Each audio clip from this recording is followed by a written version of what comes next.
Hello, my beautiful mimusas. This term has kept popping into my field in the last week. See the sacred in the shitty season. See the sacred in the shitty season. So can we see the sacred in everything is the question. It's like the underlying question in today's share. We are going to be speaking about the death of who we were. The death of who we were. We are no longer that person that we thought we were. Has that happened to you? Can you take a moment and notice if you have had 1, 2, 3, or many moments where there has been a death, where you no longer recognize who you were, where your body begins to say no to either a certain relationship or your work or a family dynamic, or you have the death of a beloved being in your life happen. You have death come knocking at the door in the literal sense. And for me, death is the elephant in the room, which is so hard to speak about, to see the sacred symbolism in, to not have to fix, to not have to save ourselves from. So I am feeling that this might be a series, so we're just gonna see. But today I wanted to share with you 4 sacred themes that arise when there is a death to support you. So first and foremost, if you wanna share in the comments, if you're actually going through a death right now, I call it rites of passages.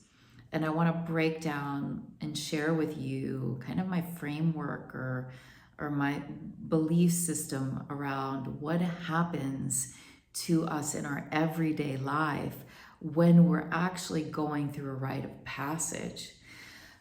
So symbolically speaking, when I speak of rites of passages, I'm actually speaking about our soul going through evolutionary processes that allow us to have a rebirth revelation. So that's the 4th point, the 4th sacred theme that I wanted to share with you. All of this death is actually here for us to have our summer season, our spring and summer season, but we have to go through the fall and the winter season in order to then allow the spring to come and then the summer. So just take a moment and notice if you're actually in a rite of passage right now. And you might not name it rite of passage. So you could name like the story. It's never about the external story. Just want to throw that out there. It's part of our way of speaking as humans, but each story that we share, the sacred symbolism in how we speak about the story of learning how to see that everything that we are in participation with, we are in sacred participation with. We can begin to rewrite even how we see stories that we have participated in the past, and actually start reframing and creating new realities, even out of old stories that we felt were like death in and of itself. Like, this story is like this person, this scenario, this in my life, this in my past life. For those of you who work with past lives, like that was that. I'm here to share my own belief, my own experience that life in this lifetime is and can be so magical that you can begin to rewrite old stories and actually make them magically appear into new stories in this lifetime, and you be filled with awe that you were the co-creatrix and actually being the change maker of your own story lineage that you are going to be passing on. Because even if you don't have children, what we share and what we pass on to a being or many beings as, say, mother archetypes, if we're healers, even if we don't have children, or if we're teachers, or if we have an office and we work, it doesn't matter exactly how it is that we're mothering, but we are passing down with every single interaction and how we receive and give and exchange our essence with others. And so I really want to share with you this to see if it can actually support your rebirth, it's not. So something also that I wanted to share is that your rebirth, what I call your mystical magical makeover, it's not a reinvention. It's not like you're becoming this new person.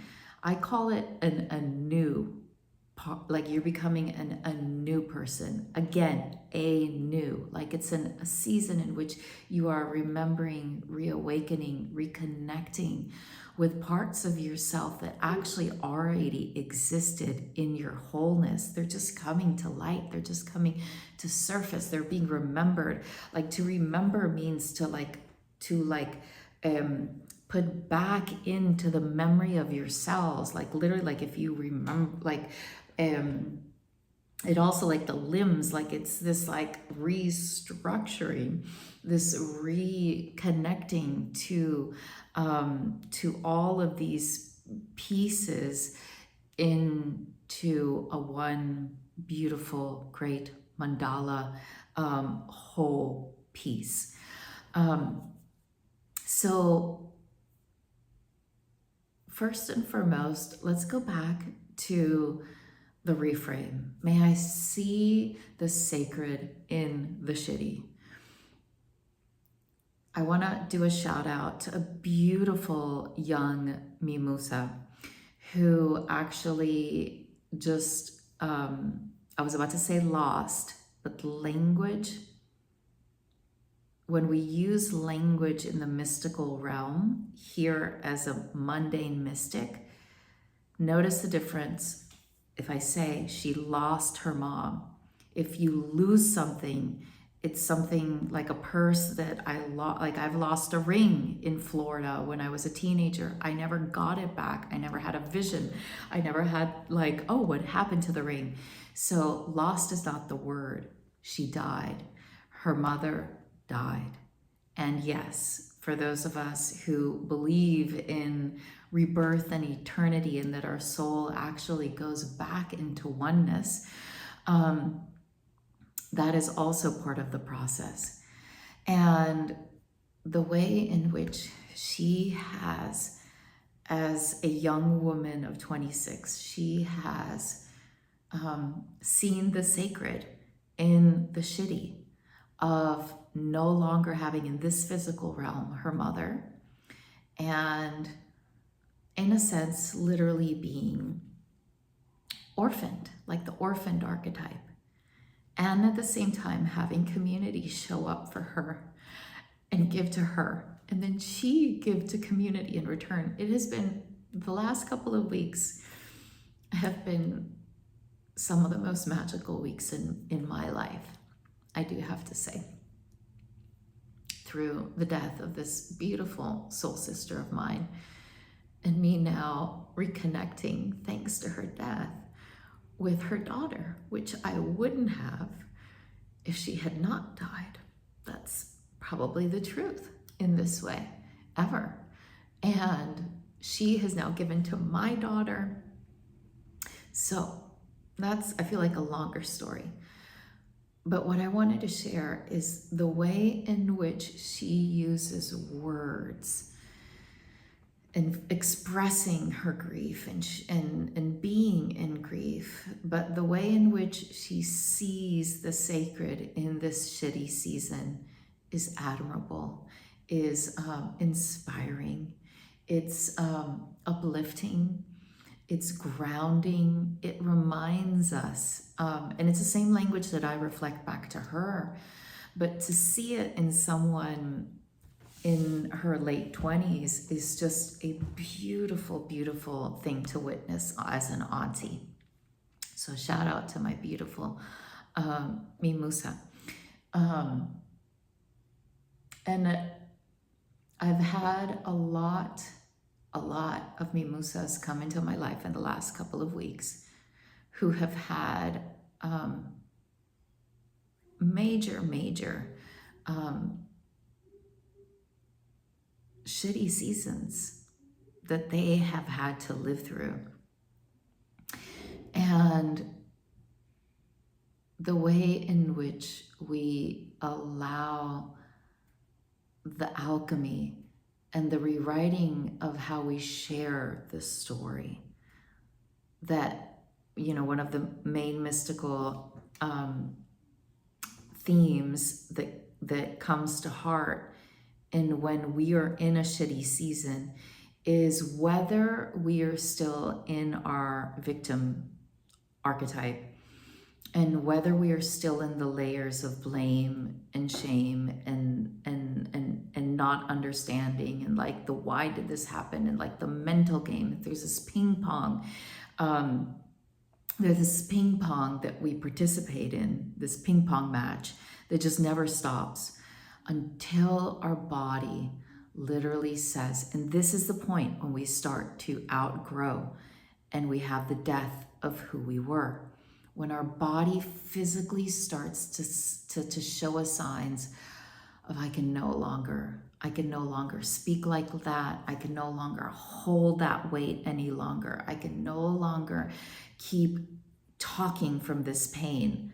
Not to say you're not allowed and part of the process is not to go through. Of course it's to go through the grief portal.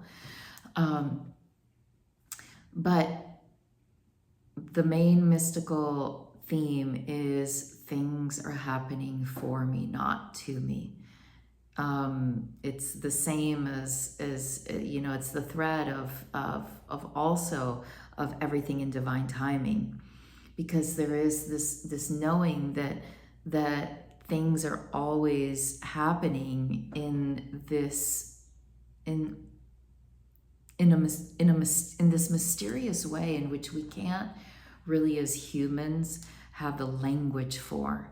That there is this greater embrace that is holding us even through the shitty seasons that we can't rationalize and understand in our mind, but that our soul actually does know how to hold us and how to allow us to transform into a new season. So I want to share with you the four sacred themes. The number one is death. It's the death. The death has arrived. So when in our bodies we start to recognize I am no longer that being, it's the death of who I was is no longer here. That is what is happening. Like there is a death. There is a part of us that no longer is. And there's also a point in which we, in this step, we're actually still fighting it. We're still like, I have a poem that talks about the zombie of a body, of like you picking up your zombie of a body and living from that zombie of a body and being and living your life through the old version. And so there is this portal period of allowing yourself to have the death. And the death period is not something that I can say has a specific time. For example, when I had my dark night of the soul, which was my longest death period, that was around a 3-year period. And until I was out of it, I could see that I was out of it, but when I was in it, I was in it. And so first is like recognizing I'm in it. I'm in it. I want to be out of it. I want to be done. It's not about me. It's about the other person. It's about the other situation. It's about the job. It's about whatever it is. Like, it's about like the old story in my head. It's about that. But it's not about the death that's happening in me. So it is a reorientation about, it is about the fucking death that is happening within you. In order to have a makeover, it's almost like wait till death do us part. It's like death is a part of it. You can't get away from it. And it's not like you're placing death here outside of you and then you're going to have this magical makeover without death. It does not work like that, my beloved being. So may we allow ourselves this softer season, this season of pause, the season of letting go of old parts of ourselves. And so with number 1, it's like asking yourself, what old identities am I letting go of? What old? So take a pause if you need to, write them down, feel them. I'll share with you something that's of my day-to-day life today. Today, while I was cooking, my husband came in and asked me not to wash his socks any longer because he couldn't find his socks, or he washed them but dry them. But anyways, so he's like, thank you, but no thank you. And then I noticed in my mind, so I was like cooking and he came in and said that and he left. And then I noticed, dang, the last couple of weeks, like he's been on this special diet, whatever you want to call it, eating in a specific way. And so my mind was like, oh, so like I'm trying to help him, but he's not receiving. And then this other way in food wise, in which I'm trying to help him, but he's not receiving any longer. It's like, so how do I help him? Like, I feel like I'm giving, but not, not appreciated. And like, why am I even giving? And then the light bulb came up with the same like framework. I have been in the death zone of allowing the part of me that was the great mother, that was the one that took care of the home, took care of the food.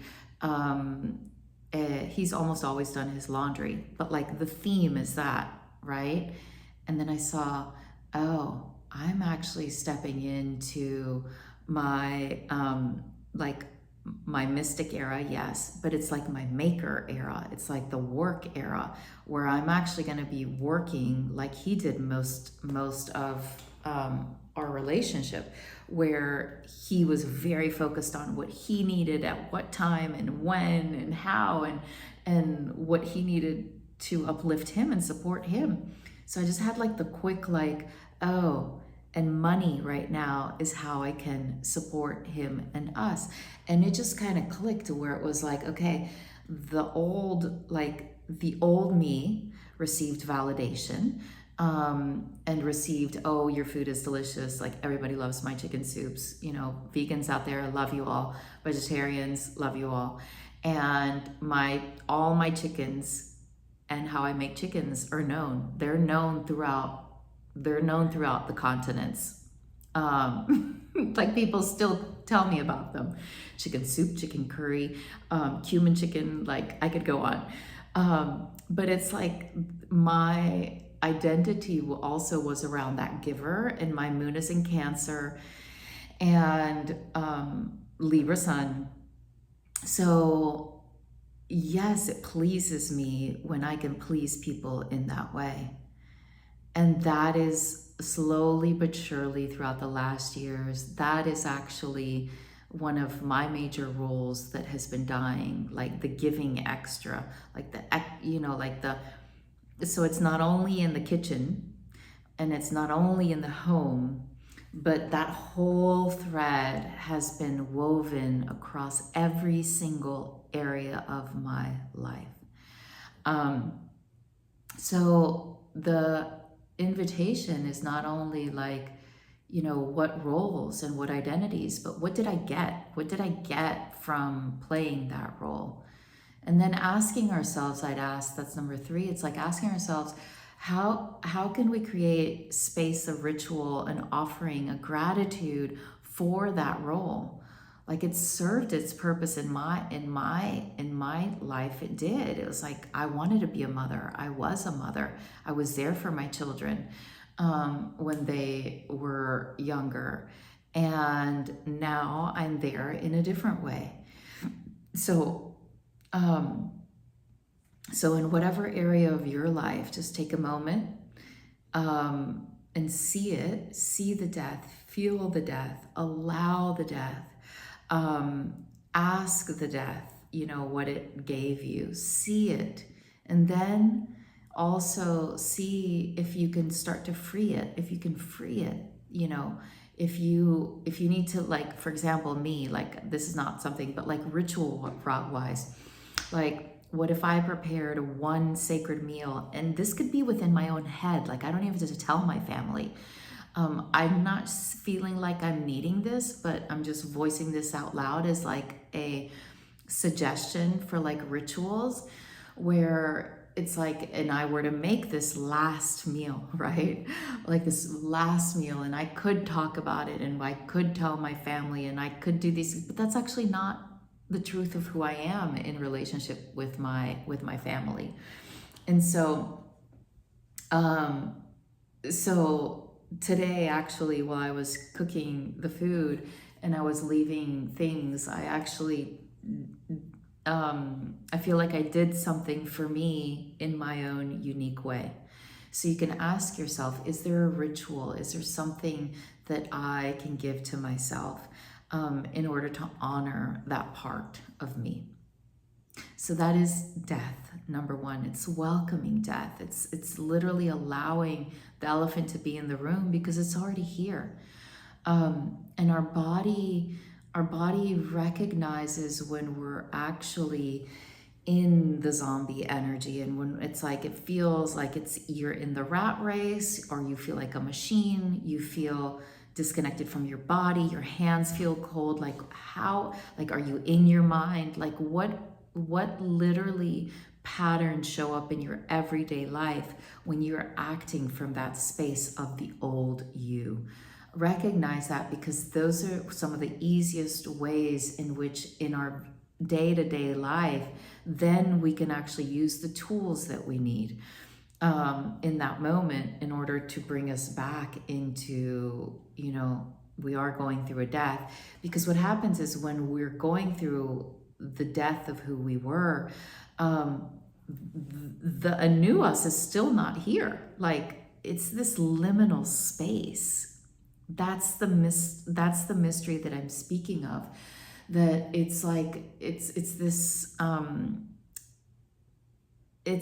portal in which you are literally being invited to partake in, like go into this portal of understanding that there is this like cleansing, this release, and there will be a rebirth. So number 2, the grief is real. The grief lasts as long as it needs to. The grief is yours. So it can't be compared. It cannot be analyzed. It obviously can't be fixed. And the grief portal is like, it's like when you go into, if you've ever been to a temazcal or you've had like a shamanic clearing, where the grief portal is like, it's the permission that you're giving your body to like feel, to like just be, to allow, to grant permission. And when you do that, your body knows the way. It knows the way inward. It knows the way through. It knows where it is when it arrives. But most importantly, it's the whole journey of going through the grief portal and allowing ourselves also, allowing ourselves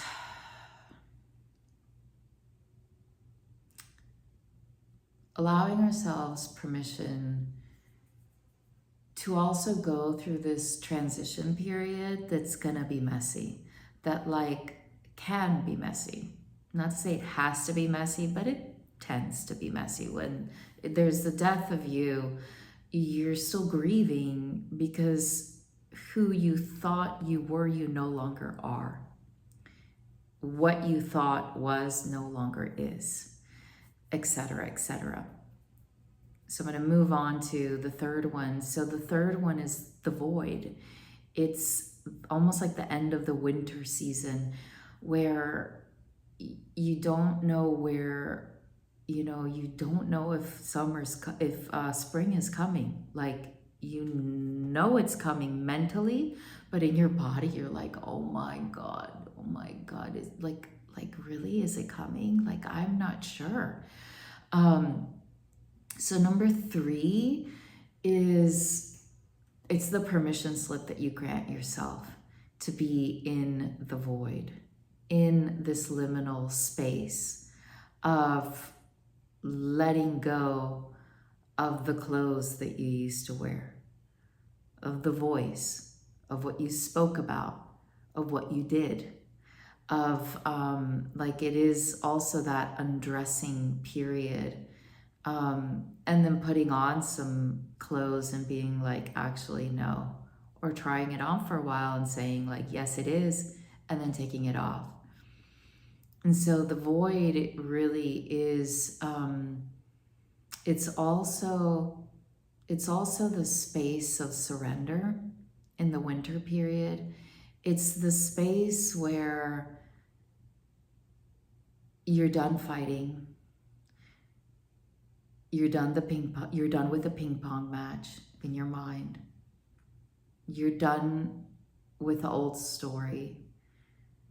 And there is this transition. There is this period right before. It's like, it is the sense, I think for everyone, it feels different.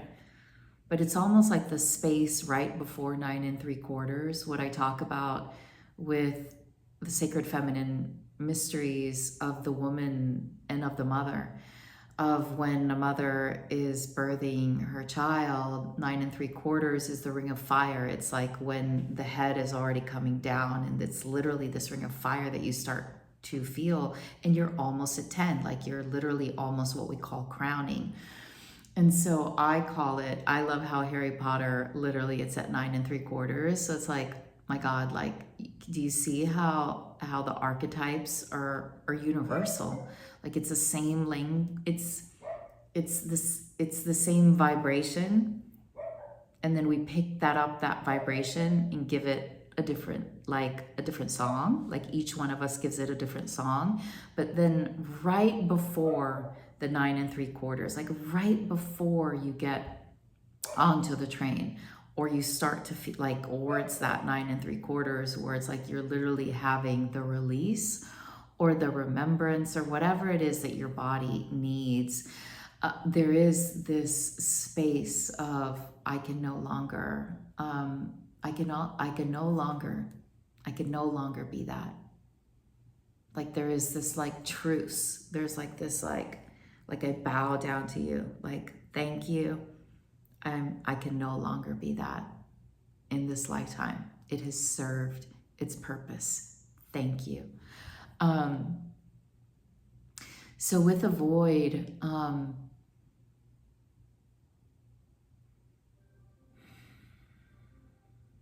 the void is a really hard one to explain, as you can see, because that's where the unexplainable happens inside of us. That's really where, like, grace touches us. That's where God speaks within us and to us.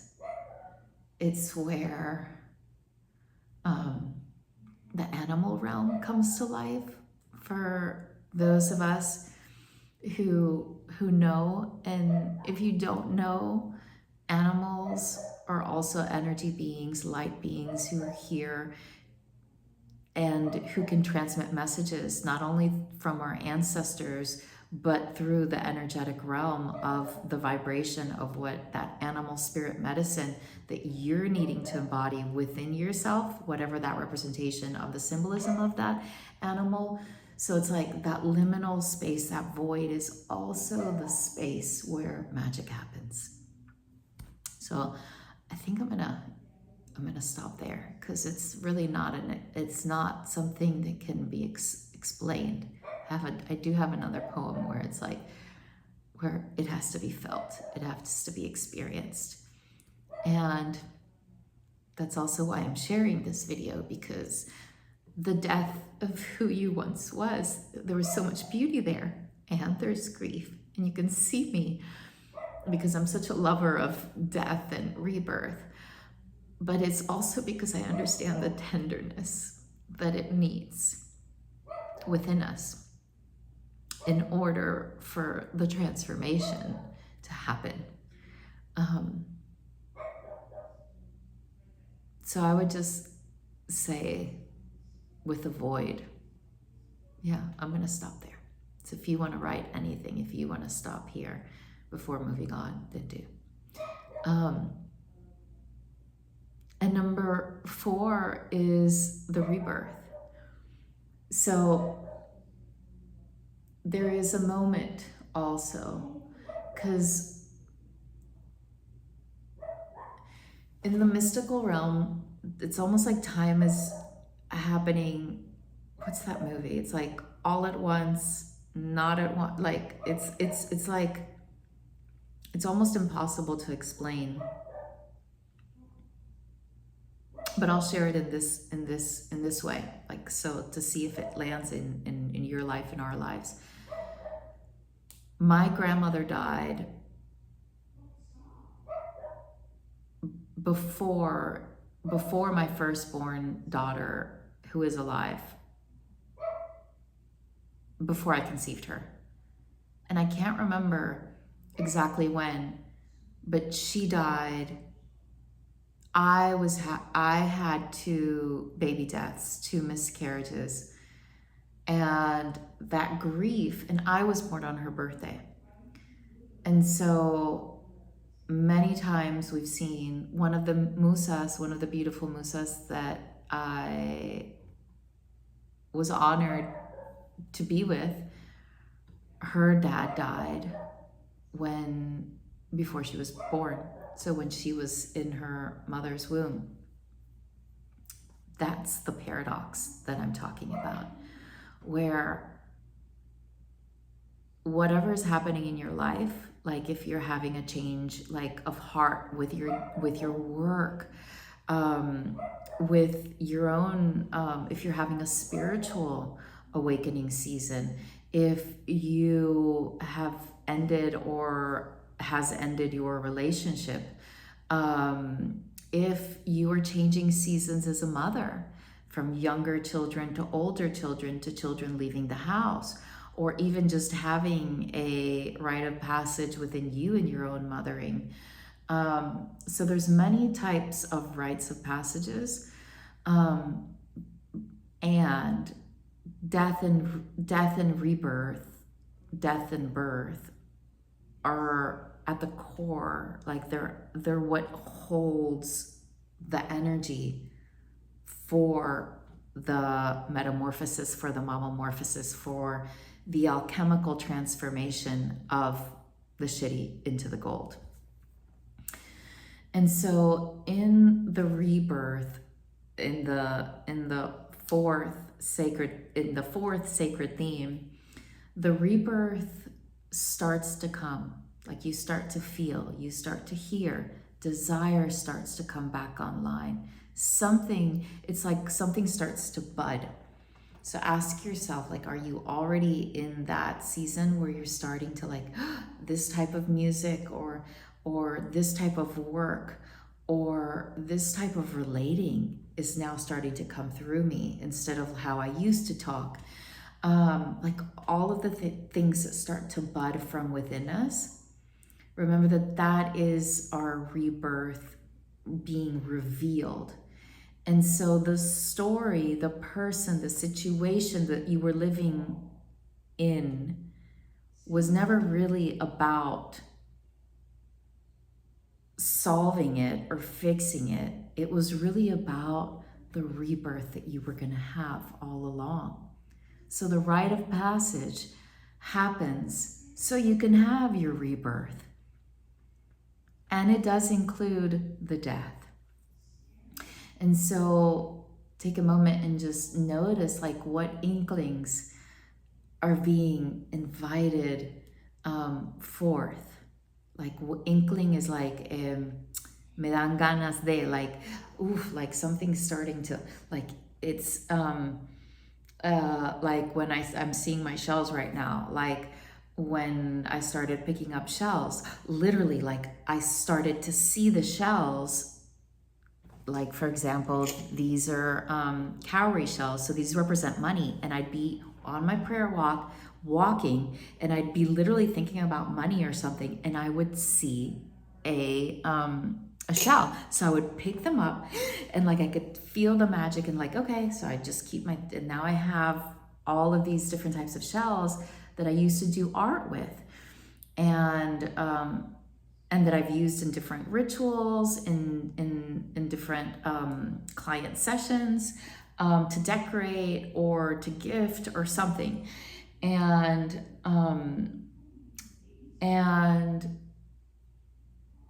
so the art that I made with them was a rebirth. I was having this creative season of wanting to do art in that way. That art actually died already. I am no longer in that season. And so we are continuously going through internal seasons. Some of us will have seasons that will last very long in different areas of our lives. Others will have different seasons that last shorter. So I remember, and I've shared this before, when I wrote my 2 poetry books and I started sharing, my poetry and like owning like I'm a poetess.